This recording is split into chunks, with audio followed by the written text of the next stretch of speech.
Good evening and salutations, my GH fans. I don't know about this episode. I don't think here's the thing. I don't think it was the worst episode ever, but you can tell it's like they just took a break from like the hook killers and the hook killer and everything like that, and it seemed like this was kind of a mixed bag and somewhat of a mess of an episode. Because you had Maxie going from Brit, talking to Brit about Cody, asking questions about like, what should I think about Cody? Should I like him or should I be wary of him? But then during that talk, she was like, "Yeah, at first I like Cody, and then I didn't like Cody, and then I like Cody again." And I'm like, "Well, then why are you coming to her asking her about her opinion on Cody if you already formed your own? You already know how you feel about Cody. Why are you asking her for?" Um, Brisnet did thinking that Cody, ghosted her. Maxie was like, there's a good chance that, Mac is Cody's father. So he has a lot on his mind. They talk about that for a little bit. Maxie and Spinelli talk. Now, before that happens, I know I'm kind of doing this a little out of order because, again, this episode was somewhat of a mess. Spinelli was practically kicking himself for getting into his position where Cody can blackmail him. But Sam was like, listen, I'll take care of it. I handle it, whatever. Sam didn't really do too much of anything because in reality, what is Sam going to do to Cody? What, tell Dante? When she does get there, Cody's like, I know you're not going to sit there and tell Dante on me about me blackmailing Spinelli because if you do, Dante is a cop and we all know what's going to happen to Spinelli once Dante finds out. So it wasn't like she was really able to do much of anything. I mean, yeah, she did make a threat of, oh, if you do anything to Spinelli, you wish you were never born. I'm like, you're not going to be able to do anything to him. It's like, what is she not grasping? But, Cody did sit there and say, I'm not going to really do anything anymore. I got what I wanted. Like, we're even, we're good. And that pretty much ends there. I mean, hell, even Sonny was like, you need to sit there and back off Spinelli. So, I don't think that Spinelli is going to, I mean, it's weird because, yeah, in reality, if Cody's not going to listen to the Don of Port Charles, why the hell is he going to sit there and listen to Sam? Um, so Victor's not there talking to Johan and, the bug and the lipstick and everything like that. And they're both not there talking about how they're going to deal with Lucy. So Victor goes down there to see Lucy and gives her some jewelry. Little does she know it's actually a listening device.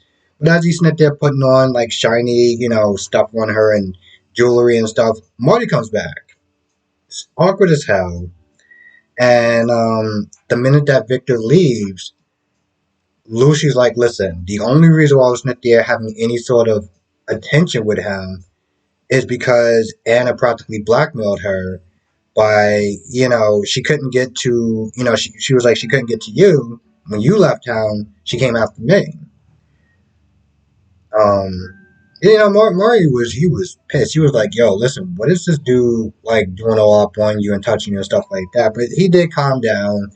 Once he found out why, and plus, listen, Lucy still got it going on. Okay, Lucy still got it going on, but Lucy's pissed. So she goes to Anna and she's like, "Yo, listen, after everything I'm doing for you, like what are you doing?" And of course, Anna's like, I brought back Martin early. Like, what do you? I would thought you would have been happy. Now the whole time, Victor, Victor never really trusted Lucy. Especially after that whole phone thing, listening in or whatever. But now he knows exactly who Lucy's dealing with. On the flip side, Robert knows. Um, Robert knows now who Victor's dealing with, which is the deputy mayor. I forgot her name. Andre or something. I don't know. So now they know who Victor's working with. And Anna's like, we're going to sit there and use her to get closer to Victor. she has some sort of plan. She says it's gonna work because well she made it, so clearly it's like foolproof. Um, talk about that for a little bit, and then they take this wild detour and start talking about Robert's love life and how he's lonely and she wants him to be happy. But I'm like, let me tell you something. No ex who is single, no person who is single want their ex to sit there and start talking about their lonely love, their lonely love life. I mean, granted, he doesn't make too much of a big deal out of it, but it's still like you act like he doesn't know that when he wakes up every day and he's not next to someone. He knows that. He doesn't need you to bring that up. I don't really like. Maybe they're going somewhere with it. I have no idea, but I just don't understand the odd detour that they decide to take that conversation into. Now, after Dante went to go see Cody to tell him about the hook killer being a woman and everything like that, he goes to the hospital, I guess, to talk to Diane more. He, excuse me. Talks to Britt. And Britt's like, have you seen Cody? I haven't heard from him in a couple of days or whatever. What's going on? And then the way that Dante was acting, she was like, do you think I'm not good enough for Cody? They go back and forth because of their history and everything like that. And Dante's like, listen, just don't jerk Cody around. But I'm like, you are so wrong on so many levels. She hasn't once jerked him around. Hell, from the beginning, she didn't want anything to do with him. And it was Cody that kept pestering, kept bothering her, that they even went on a first date at all. So the fact that, Dante's like, oh well, don't sit there and jerk her around. I mean, don't jerk him around. It's like, what are you talking about? Of course, after that, Britt goes to see Cody at Kelly's, which is like, how does she know? How does she know that Cody was gonna be there? But she goes there, she's like, oh yeah, I was looking for you, like with this sort of badass attitude with a black jacket on. I'm like, is some sort of kinky thing that you got going on or something? Like, what is this about? I really didn't understand the level of attitude that she was giving him.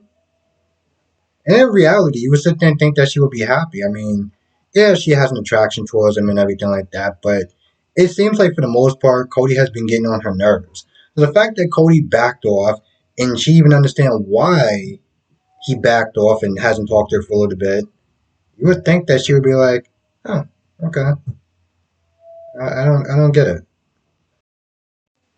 I didn't want to forget this because I wound up doing the video again because I didn't like how the first one came out. But there's a conversation with Spinelli and Maxie. Um, it really doesn't go anywhere except for the fact that we know that Spinelli still wants to be with Maxie, and Maxie's like, why don't you use your algorithm, to find yourself a girlfriend, because she's like, yo, I want you to be happy. I want you to find somebody that makes you happy. And of course, Spinelli's like, oh yeah, I want the same for you, even though he's judging her on her going to a symphony because, Spinelli knows Maxine. The minute that she said, oh, I'm going to a symphony, he was like, what? You're doing, okay. You're going to a symphony, sure. So I don't know what's going to happen with that. Of course, there's this whole Austin secret that we haven't really gotten to, and God knows how long. And we're still waiting for that and waiting and waiting and waiting. And apparently they're going to probably do it during November sweeps week, which I don't understand. Just on a side note, why do they wait to get good during sweeps week? Like you should be on point all the time. It's like I don't get that. It's like, oh, it's a test. It's like, no, you're tested every day by the viewers by making your show good. Why wait for 1 month to be great and then be like, oh, I guess we can just sit back and relax now? I never really understood the whole sweeps week thing. Your sweeps week should be every single damn day. And then there's the scenes. Then there's the scene with Carly and Bobby. Now, this whole, I know people listening, they calling it Nixon Falls 2.0, but it's nice to see, for me personally, it's nice to see Carly having her own story, having her own adventure that doesn't have anything to do with Sonny and his world. Okay? That is a plus for me. Um, learning more about Carly's backstory is also a plus. It's also a good thing. So I'm liking that stuff so far. And of course, this scene with her and Bobby just seemed like it went exactly nowhere. Um, they talked about Virginia. They talked about Reese's mother, Paulina, or something like that. And how she's vengeful and spiteful and mean, and well, pretty much she's every customer service worst nightmare. Okay, they talk about that for a little bit. Of course, they talk about Drew and her romance, and she's like, "Oh, I don't know what I want," and the usual crap. When Bobby leaves, and Carly goes to pay her tab or whatever, or charge the tab to her, that woman comes in, and she's like, "Well, the committee voted against you, so they're going to be moving the cemetery and the gravesite and everything." And I looked at that whole thing, and Carly seemed like she was bummed about it, and I'm like, okay. On what planet does she actually think she was going to convince these people to change their mind? She doesn't live there. She hasn't been there in a very long time. They already voted on this like weeks or months ago. But she felt like if she came in there and she said this pretty little speech, that she was just going to convince all four or five of them to just suddenly change their mind. Like, I don't understand why she looks so surprised. And in all reality, I get that her mother wanted to be buried by the beach, but did it have to be specifically that beach? Because they do live in Florida. Okay, there's other bodies of water that she could be buried at, and it's not that big of a deal. I mean, you just move her from one body of water near one body of water to put to another. Like, what is the problem? I don't get that. I really don't. I think that's why I'm not super invested into the story. Um, because of the motivation for her trying to go at this woman and save the cemetery. It's like, no, just move your mother's body somewhere else, or move her back to Port Charles. And then on top of that, I'm not feeling this whole, you know, what do I call it, rebooting or something like that.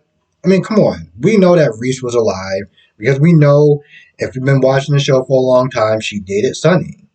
She dated Sonny. She wanted revenge against Carly. So this whole rebooting or retconning is just something else that just kind of goes against this whole Florida story or this whole Nixon Falls 2.0 story. It just, I can see why a lot of people have issues with it. I can also see why a lot of people like it. And I'm kind of in the middle of that. I think that's about it for the most part. I think I kind of covered the majority or the most pertinent information in this episode.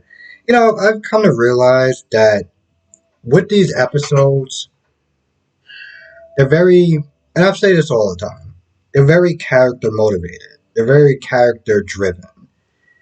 So, if you like a lot of the characters on this, in this episode, then you're going to enjoy the episode for the most part. There's a lot of stuff happening in this episode. No, except for Victor figuring out, finding out who Lucy's working with. Other than that, everything else is just kind of eh. But again, it's character driven, so um, I have to sit there and always remind myself about that when I'm reviewing these episodes because lately I've been I've been sitting there saying how I feel. I know some people could sit there and be like, "Oh, you've been going kind of harsh on these episodes," but I mean, it's my expectations, and I want them to do better. I mean, as a soap fan, you want these shows to improve and to do better. You want to have exciting episodes. You want to have episodes that keep you on the edge of your seat. Days of Our Lives has been doing that for the most part. There's been some hiccups here and there, but for the most part, they've been it felt like daytime television, like where you can't miss episode, can't miss an episode kind of show. And it's been a while since GH has done that. And I feel like they just replaced that, or maybe they just assume that people love the character so much that we'll sit through it. We'll sit through the somewhat boring conversation with Spinelli and Maxie because they didn't really talk about too much of anything. We'll sit through um Anna since they're trying to give Robert relationship advice as far as, oh, you should sit there and go out and find someone, you're lonely. Yeah, because that's what he really wants to hear. That's what anyone wants to hear at this point if they're single. And sometimes I have to sit there and kind of keep that in mind. That's why I don't turn, well, I guess I don't want to be a Debbie Downer, but at the same time, I'm not going to hold back. So, anyway, with that being said, I'm going to go. I want to thank you for watching. Be safe, and I'll see you in the next video.